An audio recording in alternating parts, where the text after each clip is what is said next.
Edvard Grieg, Norway's greatest composer, was a genius of the musical miniature.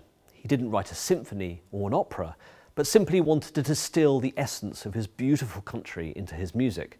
And his charming lyric suite does just that.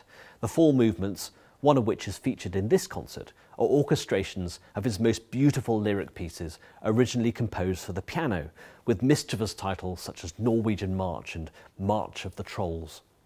Jean Sibelius, on the other hand, was all about the large scale, huge orchestral canvases, 7 symphonies, and a single concerto, a violin concerto, that has become one of the best loved in the repertoire. It's steeped in the lakes and forests of Sibelius's beloved Finland, tender and heart-achingly beautiful at times, restless and stormy at others. The first movement is almost arctic in its sparseness, the final movement lumbering, as a critic once said, like a polonaise for polar bears.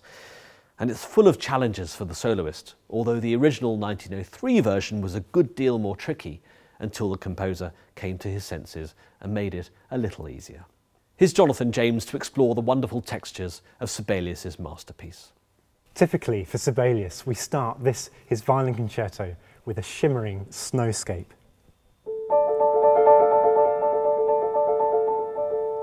It's a beautifully delicate sound, and it sounds very special when played by the strings. And the soloist just comes in on the perfect note in that chord, this note here. It's a wonderfully judged note. So we start in this very ethereal, mysterious place.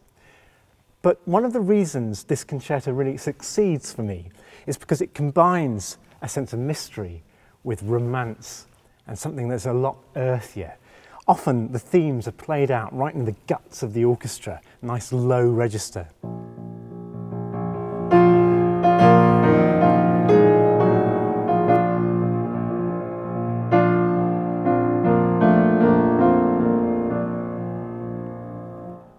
Or something that sounds a little bit more folk song inspired later.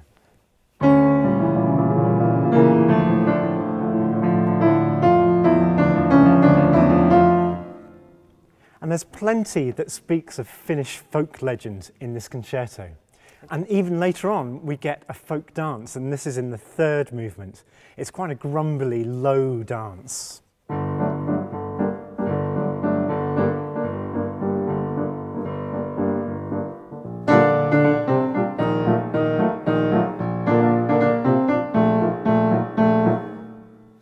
So although we start in a world of mystery, we end up dancing the night away.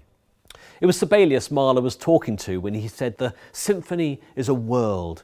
Mahler's epic Symphony No. 5, famous for its heart-rending Adagietto slow movement, certainly seems to contain the whole world, from its foreboding, almost funereal start, heralded by a fanfare on a single trumpet, a light-hearted scherzo with its rustic charm, full of horn calls and forest murmurs, and the stunning Adagietto itself, a love letter to the beautiful Alma Schindler, whom Mahler married in 1902 while he was still writing the symphony. The overwhelming final movement, a world away from the opening, is some of Mahler's most joyful and thrilling music, a homage to Bach with its helter-skelter counterpoint and a boiling pot of energy that just keeps building until a glorious chorale in the brass, after which the orchestra collapses into an exhausted heap. Mahler's world has been created.